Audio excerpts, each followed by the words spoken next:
नमस्कार दोस्तों। आज अपन इस वीडियो में बात करेंगे प्रूकेलोप्राइड टेबलेट्स के बारे में। दोस्तों, प्रूकेलोप्राइड टेबलेट्स होती है कौन कौन सी डिजीज कंडीशंस या सिम्टम्स को ठीक करने के लिए काम में ली जाती है। इसी के साथ में मार्केट में कितने रुपए तक ये अवेलेबल रहती है, क्या इसके दुष्प्रभाव और साइड इफेक्ट्स रहते हैं, इन सारी बातों की जानकारी आज अपन इस वीडियो में लेंगे। दोस्तों, जो प्रूकेलोप्राइड टेबलेट्स होती है 5 hydroxy tryptophan 4 receptor agonist classification की ड्रग होती है। इसको जो 5 हाइड्रोक्सी ट्रिप्टोफैन होता है सेरोटोनिन के लेवल से भी जाना जाता है। सेरोटोनिन एक प्रकार से अपने ब्रेन में न्यूरोट्रांसमीटर की तरह काम करता है, और ये जो सेरोटोनिन जब भी इंक्रीज होता है अपने शरीर में एसिटाइलकोलिन के लेवल को भी इंक्रीज करता है। ये भी न्यूरोट्रांसमीटर होता है। एक्चुअली अपन ये चीज़ क्यों समझ रहे हैं, इसके पीछे एक रीज़न है कि काफ़ी पेशेंट्स होते हैं chronic constipated, long lasting constipated रहते हैं। उनकी इतनी खतरनाक कब्जी रहती है कि वो जैसे जो लैक्सेटिव्स वगैरह आते हैं, जैसे बिसोकेडिल होती है, डल्कोफ्लेक्स होती है, वो काफ़ी टेबलेट्स यूज़ में ले लेते हैं। उसके बाद भी उनकी जो कॉन्स्टिपेशन रहता है वो रिलीव नहीं हो पाता है, उसका ट्रीटमेंट नहीं हो पाता है, इसीलिए वो काफ़ी परेशान रहते हैं। तो उसके बाद में जो प्रूकेलोप्राइड टेबलेट्स होती है वो उनके लिए बहुत बेनिफिशियल मानी जाती है। जो क्रॉनिक कॉन्स्टिपेटेड पेशेंट रहते हैं उनकी कॉन्स्टिपेशन ठीक करने के लिए प्रूकेलोप्राइड टेबलेट्स काम में ली जाती है। ये जो एसिटाइलकोलिन के लेवल को इंक्रीज कर देता है, जिसकी वजह से अपने जो छोटी आंत होती है, बड़ी आंत होती है, उसके मूवमेंट्स को इंक्रीज कर देता है ये टेबलेट्स, प्रूकेलोप्राइड टेबलेट्स, जिसकी वजह से जितने भी क्रॉनिक लॉन्ग लास्टिंग कॉन्स्टिपेशन हो वो रिलीव हो जाती है, और पेशेंट को जो कब्जी रहती है वो ठीक हो जाती है। वो काफ़ी बेनिफिशियल रहती है उनके लिए। तो इसीलिए अपन बात कर रहे थे इस टेबलेट्स के बारे में।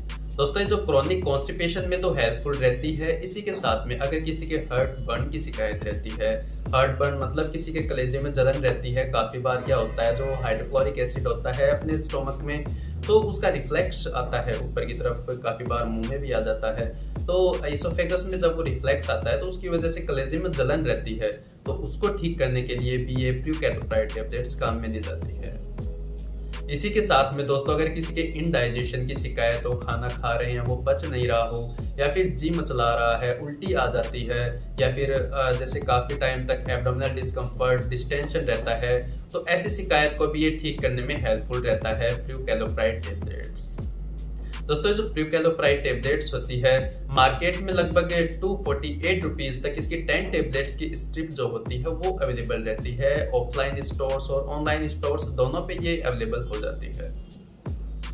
दोस्तों, जो प्रूकेलोप्राइड टेबलेट्स होती है इसके अगर अपन दुष्प्रभाव या फिर साइड इफेक्ट्स की अगर अपन बात करें तो दोस्तों, इसकी टॉक्सिसिटी अगर शरीर में ज़्यादा हो जाती है तो उस कंडीशन में कुछ सिम्टम्स देखने को मिल सकते हैं, जैसे डिजीनेस, चक्कर आना। इसी के साथ में जो अपने बाउल साउंड्स होती है, एब्डोमिनल बाउल साउंड्स, वो भी एबनॉर्मल हो सकती है।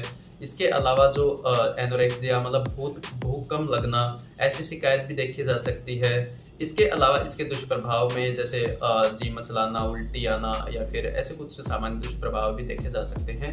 जैसे जैसे ड्रग की टॉक्सिसिटी कम होने लगती है शरीर में, वैसे वैसे ये साइड इफेक्ट्स के जो सिम्टम्स हैं वो ठीक होने लग जाते हैं। अगर कोई भी कंडीशंस में आपको साइड इफेक्ट्स से जो सिम्टम्स है वो इंक्रीज होते हुए दिखाई दे तो तुरंत अपने जो कंसल्टेंट डॉक्टर है उनसे जाके कंसल्ट जरूर कर लें।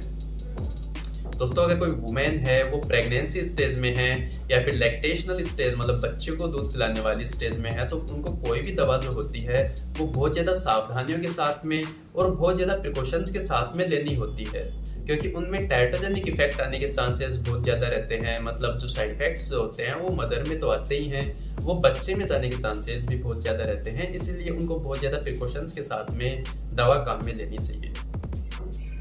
अगर दोस्तों किसी के काफ़ी लंबे समय से क्रॉनिक किडनी फेलियर की शिकायत हो, लीवर फेलियर की शिकायत हो, तो उनको भी ये दवा बहुत ज़्यादा सावधानियों के साथ में लेनी चाहिए, क्योंकि ड्रग का मेटाबॉलिज्म नहीं हो पाएगा, एक्सक्रीशन अच्छे से नहीं हो पाने की वजह से साइड इफेक्ट्स आने के चांसेस उनमें बहुत ज़्यादा रहते हैं। तो इसलिए वो भी बहुत ज़्यादा सावधानियों और बहुत ज़्यादा प्रिकॉशंस के साथ में दवा काम में लें।